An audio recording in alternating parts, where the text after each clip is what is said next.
योग वासिष्ठ की कुछ श्लोक हैं, उनको देखेंगे 125 में, पेज नंबर 125 125 में। तृष्णा या दुख हेतुत्व उत्तम वासिष्ठ है। तृष्णा ही समस्त प्रकार दुखों का कारण है, यह बात योग वासिष्ठ में कहा गया है। क्या कहा गया है? श्लोक देखिए। यान्येतानि दुरंतानि दुर्जराण्युन्नतानि च तृष्णावल्याः फलानि तानि दुःखानि राघव। इच्छोदयो यथा दुःखम इच्छा शांतिर्यथा सुखम तथा न नरके नापि ब्रह्मलोके अनुभूयते। यावती यावती जंतो इच्छा इच्छोदेति यथा यथा तावती तावती दुःख बीज मुष्टि प्ररोहति। तृष्णा वल्यः, तृष्णावल्ली तृष्णा रूपी बेल है। ये बेल माने वल्ली, क्रीपर, पेड़ों पर चढ़ता है। जैसे सेम की आपकी नहीं लता पेड़ों पर चढ़ जाता है, ये तृष्णा रूपी वल्ली आप पर चढ़ गया है और ऐसा घेर लिया जैसे सेम का फली का जो है लता ऐसा चढ़ गया, वह आम का पेड़ दिखता ही नहीं, कहाँ गया पता, पूरा घेर लिया। उसी प्रकार ये भी आपको ऐसा घेर लेता है, जो कि कैसा है ये? कहते दुरंतानी, जिसका अंत ही नहीं है। ऐसा लपेटते जाता है ना, लता का आदि अंत कुछ नहीं पता चलता उस लताओं का। खोजने में बड़ा मुश्किल होता है पकड़ना, छुड़ाने में टुकड़े टुकड़े करके निकालने पड़ जाते हैं। जब निकालना पड़ता है उसको हटाना पड़ता है। उसी प्रकार ये भी है तुम्हारी तृष्णा। और तृष्णा भी बूढ़ी नहीं होती, काम कोई बुढ़ा नहीं होता, आप बूढ़े हो जाते हो, इन अंदर की कामना और कामना रूपा जो तृष्णा है वो कभी बूढ़ी या बूढ़ा नहीं होते। यानी ये तानी दुरंतानि दुर्जराणि उन्नतानि च, हर उन्नतानि, वो हिमालय से भी ज्यादा ऊंचा इतनी सारे हैं तृष्णाएं, गिनी नहीं सकते आप कितनी है।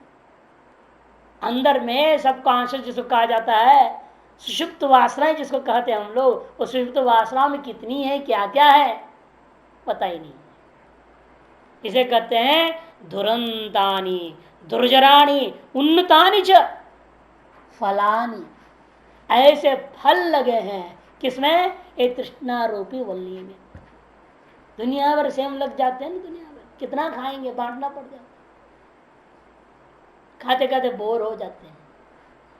लेकिन यहां नहीं होता। तृष्णा रूपी वल्ली का जो फल है, इन फल को भोगते भोगते भी कभी शांति नहीं मिलती है। न जात काम कामानाम उपभोगे न शांति। इसलिए कहते हैं ये तृष्णा रूपी वल्ली में लगे हुए जो फल वो कैसा है? यानी एतानि फलानि कीदृशानि भवन्ति दुरंतानि दुर्जराणि उन्नतानि च तानि दुखानि राघव। हे राघव, वह सब दुखात्मक ही है।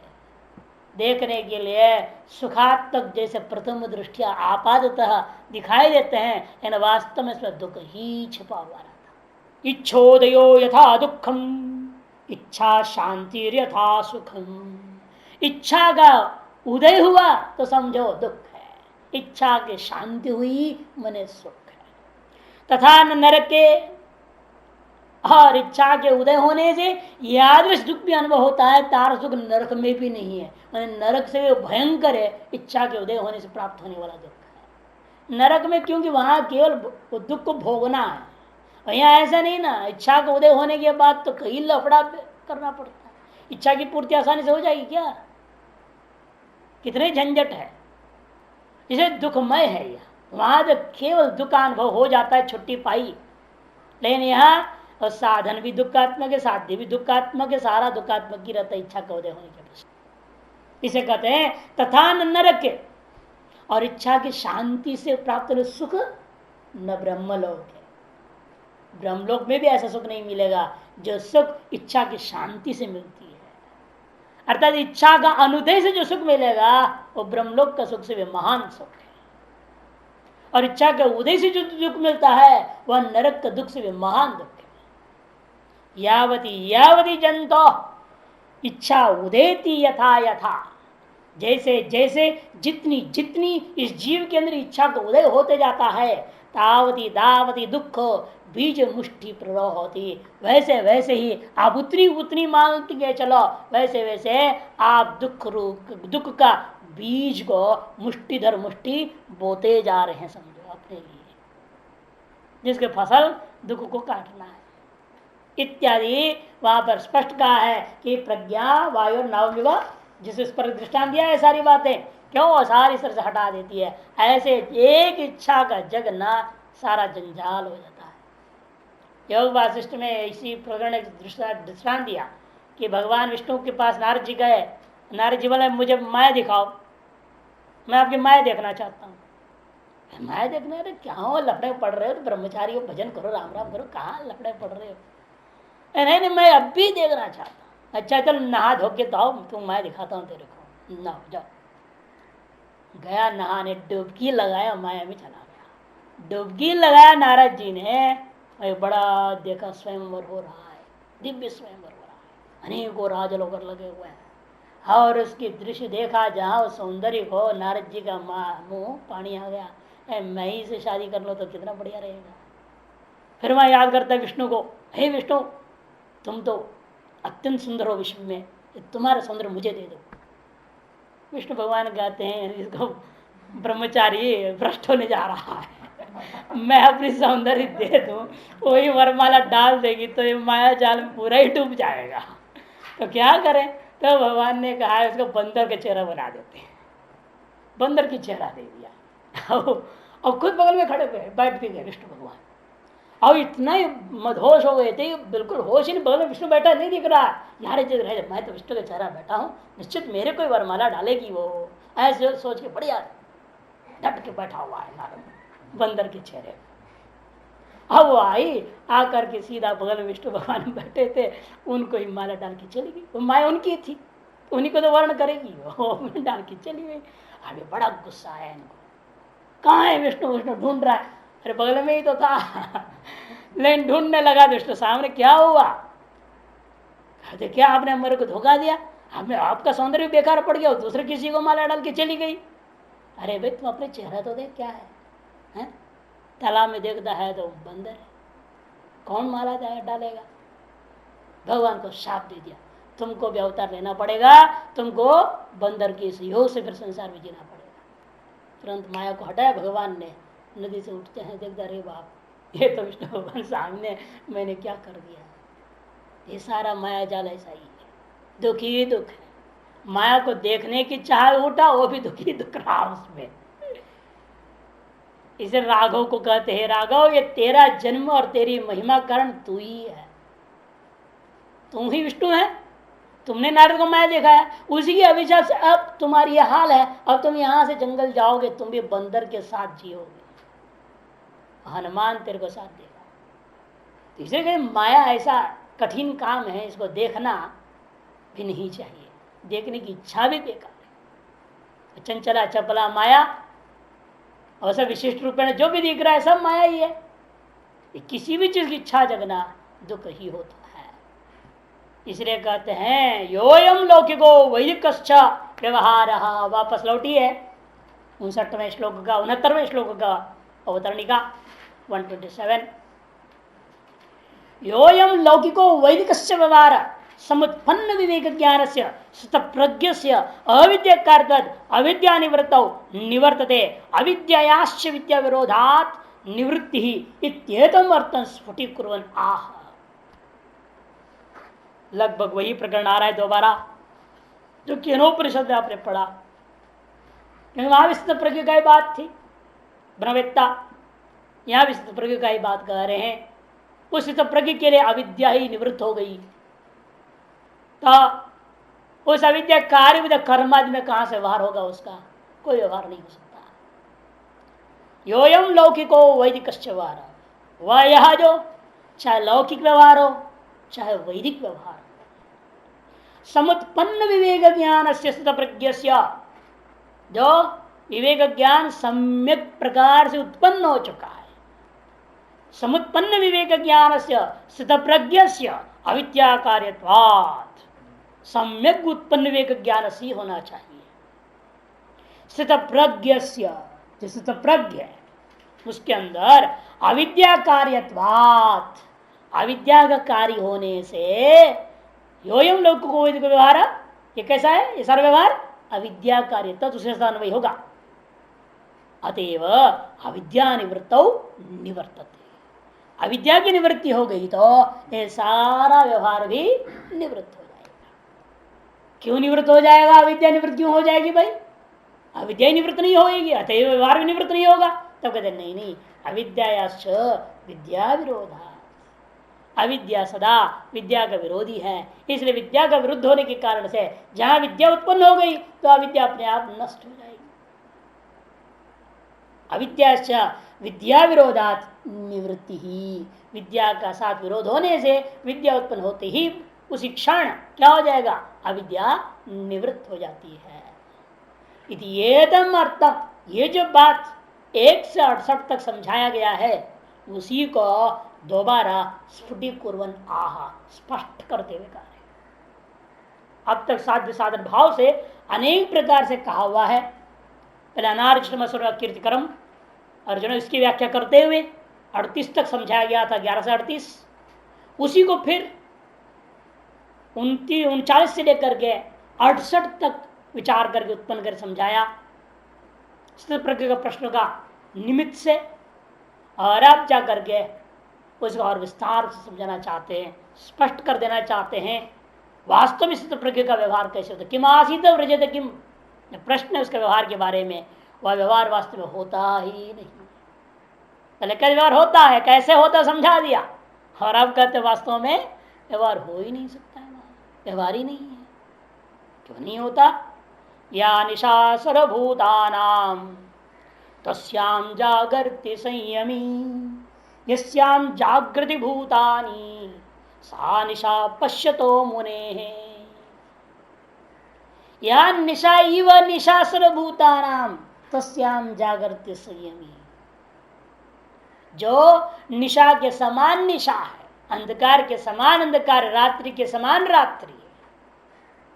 किनके लिए, सर्वभूतानां, सकल भूत। कि विषयों से परावृत्त इंद्रिय, विषयों से हटा हुआ इंद्रिय और तार्श इंद्रियों से विशिष्ट मन बुद्धि अहंकार आदि की स्थिति कैसी होती है वो समझा रहे कि विषयाधीन इंद्रिय संसार का है। इसलिए कहते हैं सर्वभूतानां या निशा, सकल भूतों का, सकल भूत ने पुनर्भवंती जायन्ते स्वकर्मफल भोगाय इति भूतानि, जो बारंबार पैदा होते हैं अपने कर्मफल का भोग करने के लिए, उनको भूत कहा जाता है। उनको भूत, सर्वे च भूतानि चेति सर्वभूत ने, सर्वभूतानां, भूत शब्द से को अर्थ, हाँ प्राणी, कुता प्राणी, हाँ कैसे ले रहे हैं अर्थ, इसलिए व्युत्पत्ति किया। भवंती भूता बनता है ना, कैसे, पुनर्भवंती जायन्ते स्वकर्म फल भोगाय इति भूतानि, सर्वे चित्ते च भूतानि चित्त सर्वभूतानि तेषां सर्वभूतानि, समस्त चराचर जितने भी है उनकी, चर ही केवल भूत नहीं है, अक्षर भी, उनकी भी अभिमानी के जीव बैठा हुआ है। हर पत्थर को उठा के यहाँ से डालते हैं तो वो जीव यहाँ इधर से उधर जा रहा है, वो पत्थर का अभिमानी है ना एक जीव, हर चीज का अभिमानी, कण कण में जीव है, हर एक उपाधि में चैतन्य का प्रतिबिंब है।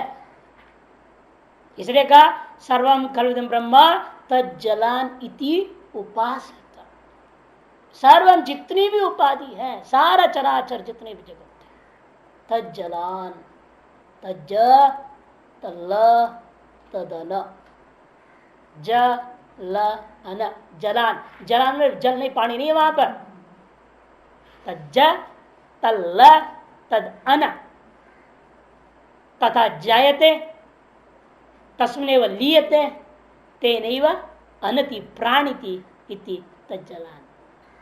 ऐसी उपासना करने का, ऐसी उपासना करने से उस अधिष्ठान चेतन में तक पहुंच सकोगे आप, उपाधि से परे हो सकते हो। जब हर एक उपाधि, हर कण कण में उस चैतन्य का प्रतिबिंब है ऐसे मान के चलोगे तो कण कण में विद्यमान उस प्रतिबिंब से बिंब तक पहुंचना आसान हो जाता है। तो सर्वव्यापक ब्रह्म को सर्वोपाधि के अंदर तज्जत्वेन तल्लत्वेन तदनत्वेन उपासना करने पर शांति मिलेगी। इसे वहां शांत उपासी सर्वभूतानाम या निशा, सकल भूतों के लिए जो निशा रात्रि है, सर्व पदार्थों की अविवेक करी तमः स्वाभाविका अविद्या निशा, उस अविद्या के बारे में वो तस्याम अविद्यायाम जागृति संयमी, उस विषय में संयमी जो स्थित प्रज्ञ है वह जागृति जगा हुआ रहता है,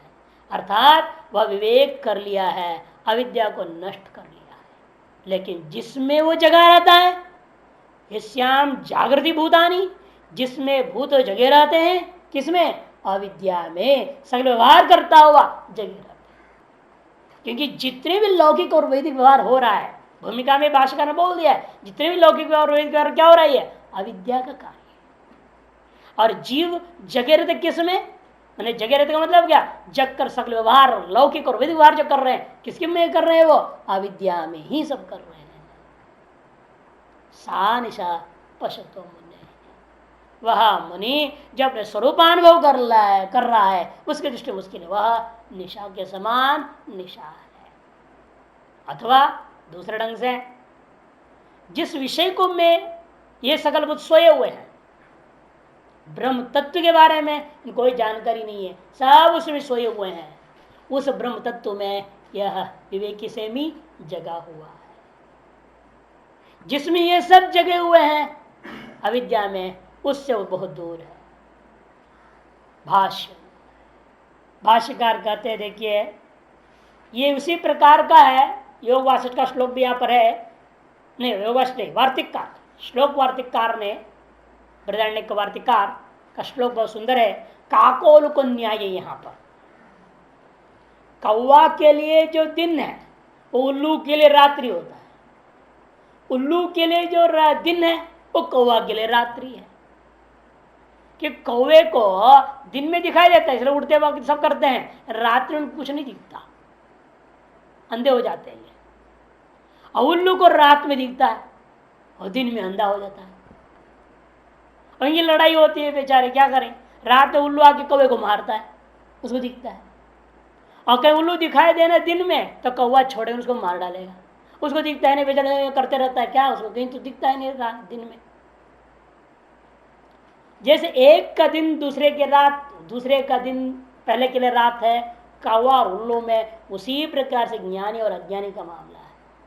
देखिए श्लोक को, कारक व्यवहारे ही शुद्धम वस्तु न वीक्षते, शुद्धे वस्तु सिद्धे च कारक व्यापृतिस्तथा काको लूक निषेवायम संसारो ज्ञातवेदिनो या निशा सर्वभूतानाम इत्यवोचत स्वयं हरि। इसी श्लोक को संकेत कर दिया वार्तिककार ने, स्वयं हरि ने कहा है या निशा सर्वभूतानाम इत्यादि उनसे। कारक व्यवहार ही, जब तक इंद्रिय मन अहंकार का व्यापार हो रहा है तब तक आपको ब्रह्म का अनुभव नहीं हो सकता। कारक व्यवहार ही शुद्धम वस्तु न वीक्षते, शुद्ध वस्तु का अनुभूति नहीं हो सकती है।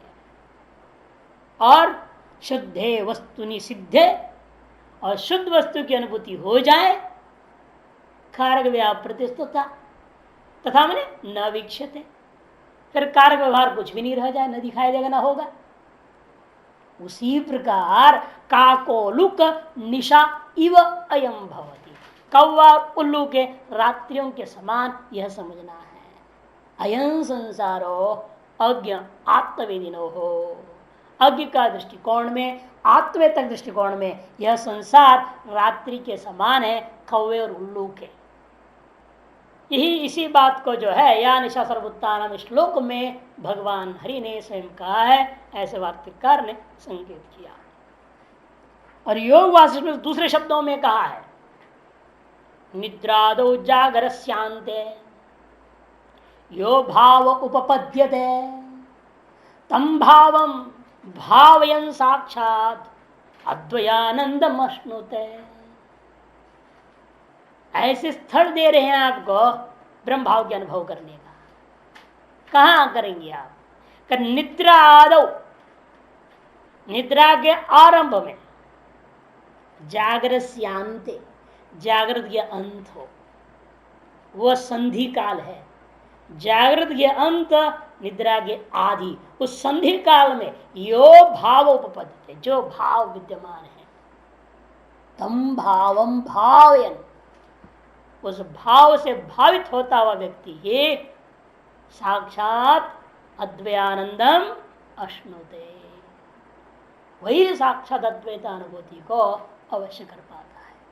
कितनी सरल रास्ता निकाल दे इससे। कैसे होगा? लेकिन हम जगे रहते हैं, जागृत ग्रंथ होते, जब नींद में जाते तो एकदम घुसी जाते हैं, समझ में नहीं आता है। उसे जैसे स्विमिंग पूल वाला ऊपर चढ़ के छलांग मार देते तो सीधे 10 फुट धड़ाम से 10 फुट चला जाता नीचे, वो बीच संधि काल में थोड़ी टिक सकता है। वैसे हम लोगों का हाल है। जागृत का एकदम जो है स्विमिंग पूल हाई पैड जैसा है, और जब सोने गए तो एकदम धड़ाम से चले जाते हैं। वो संधि काल में टिकते नहीं, टिक नहीं पाते। इसलिए हम कहते हैं, बार जब छांदोग्य पढ़ा रहा था तभी बता रहा था कि सता स्वम्य तदा संपन्नो भवति अतः स्वपिति नाम अहम। ये बात को 100 बार दोहरा दोहरा तो सो जाना चाहिए। लेटे जैसे तब ये बात बोलना है, स्वम अपितो अस्मि अतएव स्वपिति नाम अहम यत सता संपन्नो अभवम। जिसलिए मैं सत से संपन्न हो रहा हूं, होने वाला हूं अभी, इसलिए मैं स्वपिति नाम का हूं। और वह सत कौन है? वह प्रत्यगात्मा, मेरा अपन निज स्वरूप सच्चिदानंद है। उस सत मुझ प्रत्यगात्म स्वरूप में ऐक्य होता हुआ, सर्वोपाधि को त्यागते हुए उस ऐक्यता प्रतिष्ठित होने जा रहा हूं। सोने जा रहा हूं नहीं। जैसे योग निद्रा में बार बार कहते हैं ना, मैं सोऊंगा नहीं, ये निश्चय करना, सोना नहीं। फिर भी कोई कोई सो जाते हैं, सब सो गए। जब यहां करा तो सब सो गए। लेकिन यही संकल्प वहां होना चाहिए कि मैं सोऊंगा नहीं, मैं सोने नहीं जा रहा हूं, मैं अपने स्वरूप में सर्वोपाधि रहित होकर ऐक्यता को प्राप्त होने जा रहा हूं। इसको दूरा दुराते रहे, बाद में अपने नींद में चले जाएंगे ना, तो भी अपने स्वरूप के भाव में प्रतिष्ठित रहेंगे। और वह नींद, उस समय जो नींद अनुभव हो जाता है ना, इस संकल्प पूर्व का जो नींद अनुभव होता है, वो 1 घंटे की नींद बहुत होती है। फिर आदमी जग जाएगा, फिर फ्रेश हो गया। करके देखो, अभ्यासात होगा, एक दिन में तो होगा नहीं, अभ्यास करनी पड़ेगी। निद्रादौ जागरस्यांते यो भाव उपपद्यते तम भावम भावयन् साक्षात अद्वयानंदम अश्नुते। उसको यहां कहते या निशा सर्वभूतानां तस्याम जागृति संयम। भाष्य, या निशा मने रात्रि ही, निशा मने रात्रि, तत्व अविषयणी बुद्धिवृत्ति ही, तद विपरीत जागरा, उसके विपरीत का नाम जागृत है। अर्थात तत्व विषयणी बुद्धि वृत्ति का नाम जागृति है, तत्व अविषयणी बुद्धि वृत्ति का नाम निशा है। भाषा से व्याख्या कर रहे हैं, निशा में रात्रि, रात्रि का मतलब क्या? सर्व पदार्थ नाम अविवेक करी, सकल पदार्थों का विवेक न करने वाली तमः स्वभावत्वात् निशा सर्वेषां भूतानाम इति सर्वभूतानां। तमः स्वभाव वाले होने से उसको निशा शब्द से कहा जा रहा है, वह सकल भूतों के अंदर विद्यमान है। किंतत् क्या है वो ऐसी?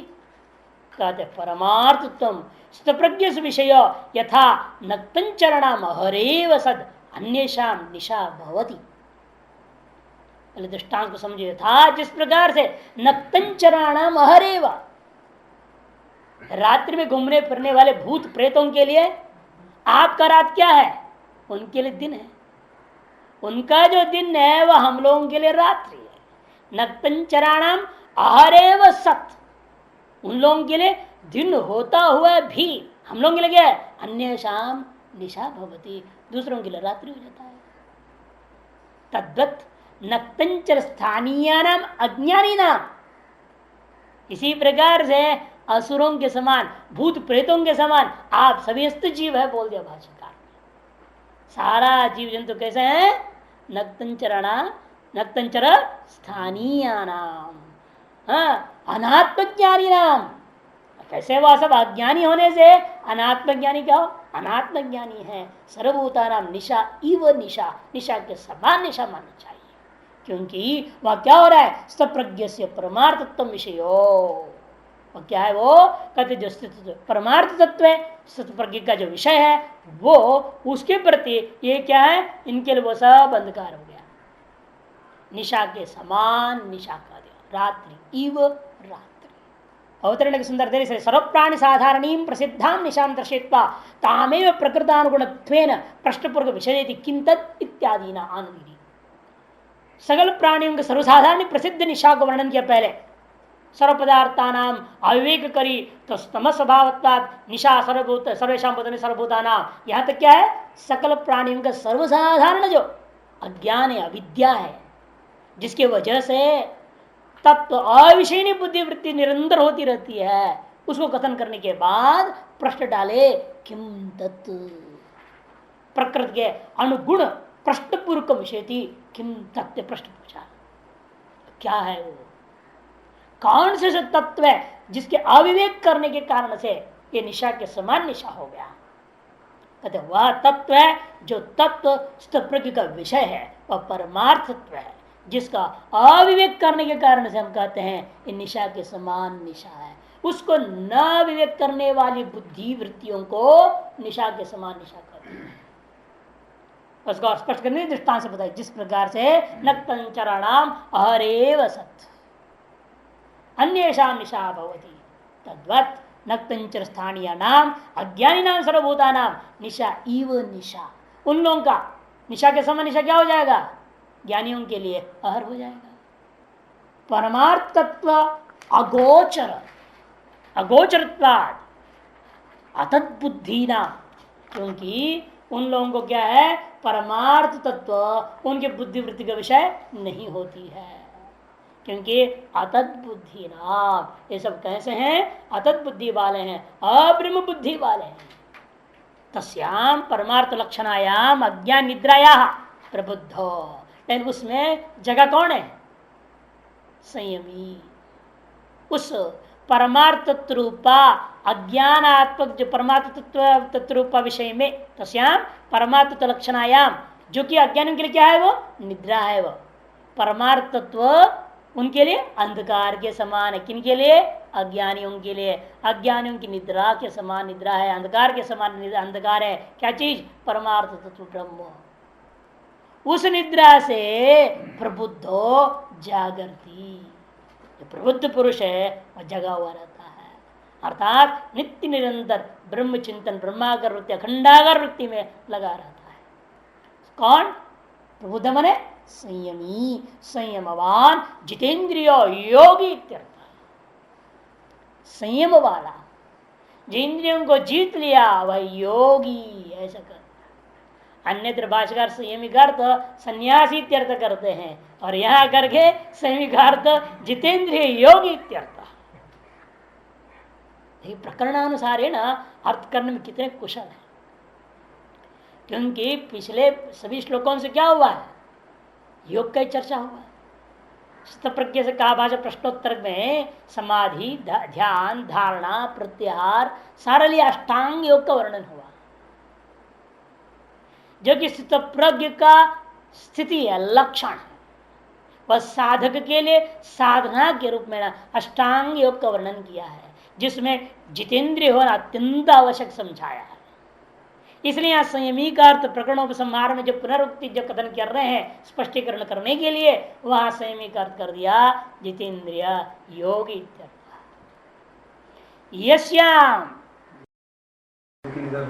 टिप्पण में योगी शब्द तत्वविदवाची है। हाँ, तत्वित ही है, क्योंकि तत्व तो जगा हुआ है ना, वो तत्व को वो जान रहा है।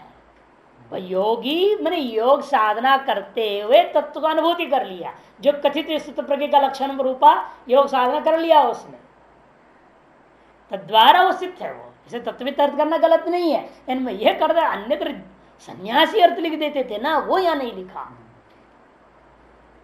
यहाँ तत्वित ले लो, कोई बात नहीं, योगी ले लो, कोई भी अर्थ ले लो, भाष्यकार अन्य अर्थ लिख रहे हैं। यहाँ यस्याम ग्राही ग्राहक भेद लक्षणायाम अविद्या निद्रायाम प्रसुप्तानि एव भूतानि जागृति उच्यते, जिसमें ग्राह्य ग्राहक भेद रूपा अविद्यात्मिका निद्रा में सोए हुए भूत अपने आप को जगे हुए समझते हैं। ये उल्टा है, अज्ञान में सोए हुए हैं और समझ रहे हम जगे हुए हैं, और ज्ञान में जगा हुआ है और कहता ज्ञान इसलिए मैं अविद्या में सोया हूं। ज्ञानी ज्ञान में जगा हुआ होने से अविद्या में वह सोया हुआ जैसा है, और अज्ञानी ज्ञान में जगा हुआ है नहीं, अज्ञान में जगा हुआ है, इसलिए ज्ञान में वो सोया हुआ है माना जाएगा उसको। इसलिए कहते यस्याम ग्राह्य ग्राहक भेद लक्षणायाम अविद्या निद्रायाम प्रसुप्तानि एव भूतानि जागृति तुच्यते। यहाँ फिर वो अपने आप क्या मानते हैं, मैं जागृति ऐसे कहते हैं लोग, जगता है।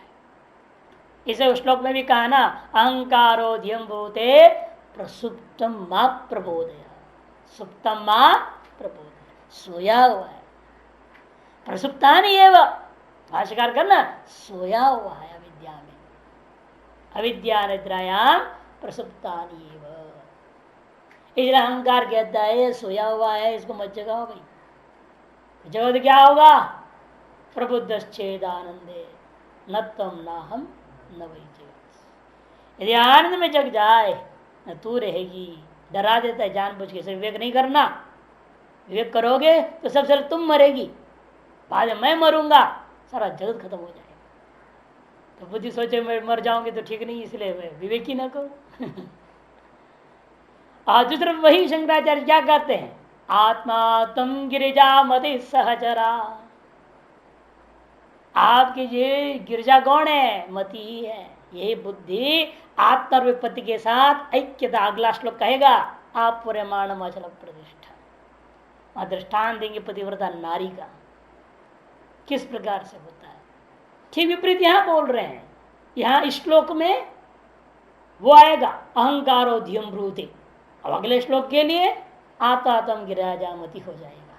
ठीक विपरीत है दोनों के दोनों। यह अहंकार बुद्धि विवेक करने से रोक रहा है, और अज्ञानी है सोया हुआ है तो अविद्या में सोए रहने तो, और अगले में नहीं, आत्मा ही वह है और बुद्धि गिरजा के समान तादात्म्य हो जाएगा।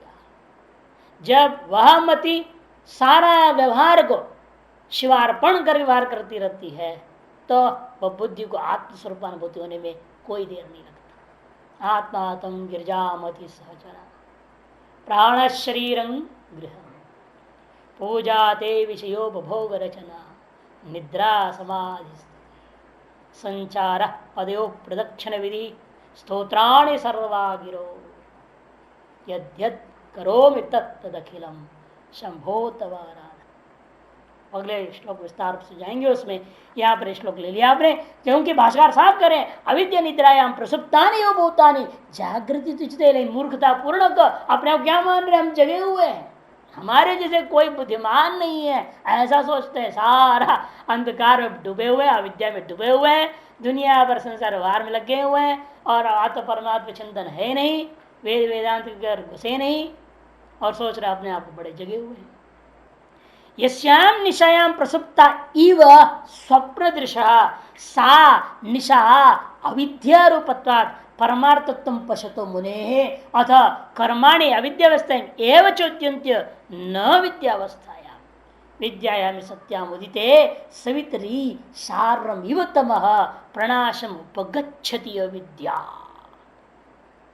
वही सारी बात एक तरह से आ रही ना, दो बार जब केन उपनिषद में आया था।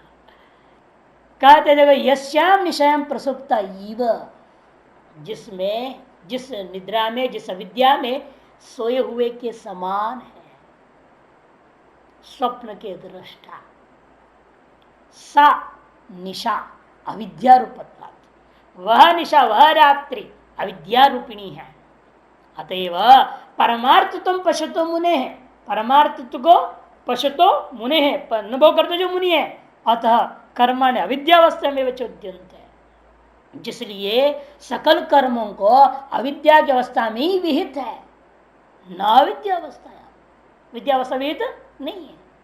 इसलिए क्योंकि विद्यायाम सत्याम, विद्या के होने पर क्या हो जाएगी, अविद्या प्रणाशम उपगच्छति, अविद्या नाश को प्राप्त हो जाती है। किस प्रकार, उदिते सुवितरी शावरम तमः, सूर्य का उदय होते ही रात भर व्याप्त रहा हुआ जो अंधकार है क्षण भर में स्वाहा हो जाता है। उसी प्रकार से विद्या ही सत्याम, विद्या में सत्याम, विद्या के उत्पन्न होने से क्या होता है, प्रणाश उपगच्छति अविद्या, अविद्या नाश को ही प्राप्त हो गई। तो उस अविद्या में विहित कर्मादि अब उसके लिए कहा रह जाएगा, विद्वान के लिए नहीं रह गया। प्राग विद्या उत्पत्ति है, अविद्या प्रमाण बुद्धिया गृह्यमाणा क्रियाकार फल भेद रूपा सती सर्वकर्म हेतुत्व प्रतिपद्यते, न अप्रमाण बुद्धि गृह्यमाणाया कर्म हेतुत्व उपपत्ति ही। क्योंकि विद्या की उत्पत्ति से पहले यह विद्या करती क्या है, आपके जगत के सारे साधनों में प्रमाण बुद्धि ले आती है। सबसे पहले आपके अंदर अपने ज्ञान, अपनी इंद्रियां, इन सब में प्रामाणिकत्व लाती है। आप मानते हैं मैं जो जान रहा हूं वो प्रामाणिक है, मैं जो देख रहा हूं ये प्रमाण है, इंद्रिय को प्रमाण मान लिया, इनसे जो ग्रहण हो रहा है वो तो प्रमेय मान लिया। ये प्रमाण प्रमेय के जंजाल में स्वीकार के प्रामाण्यता को स्वीकार करके बैठ गया। यह विद्या की महिमा है। विद्या उत्पत्ति से पहले अविद्या क्या करती है, प्रमाण बुद्धिया गृह्यमाणा, प्रमाण बुद्धि से ग्रहण करती है। किस चीज को, क्रिया कारक फल भेद रूपा, क्रिया कारक और फल भेद रूपा अविद्या प्रमाण बुद्धि से ग्रहण किया जाता है। होने पर आपके अंदर क्या हो गया, सर्व कर्म हेतु तुम प्रतिपद्यते, सर्व कर्म का हेतु अपने आप में आप स्वीकार करते हो, न प्रमाण बुद्धि। अरे यदि अप्रमाण बुद्धि जग गई तब अप्रमाण बुद्धि गृह्यमाणाया कर्म हेतुत्व न उपपत्ति ही।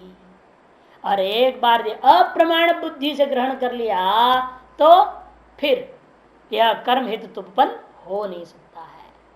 और आगे समझाएंगे, देखिए, प्रमाण भूतेन वेदेन मम चोदितम कर्तव्य कर्म इति कर्मणि कर्ता प्रवर्तते। आपने क्या मान लिया, जो व्यक्ति प्रमाणभूत वेद के द्वारा ये निश्चय कर लिया मम चोदितम कर्तव्यम, वेद ने मेरे लिए अमुक अमुक यज्ञ आदि अनुष्ठान करना चाहिए ऐसा विधान किया है। चोदितम ने विहितम मम कर्तव्यम कर्म इति ही, ऐसा जान करके कर्मणि कर्ता प्रवृत्ते, कर्म में कर्तृत्व को लेकर कर्ता प्रवृत्त हो जाता है। न विद्या मात्रमिदम सर्व, न अविद्या मात्रमिदम सर्वम निशा इव, अविद्या मात्रमिदम सर्वम निशा इव। यहाँ पर नए को लेकर विचार है, फिर कल ही शुरू करेंगे।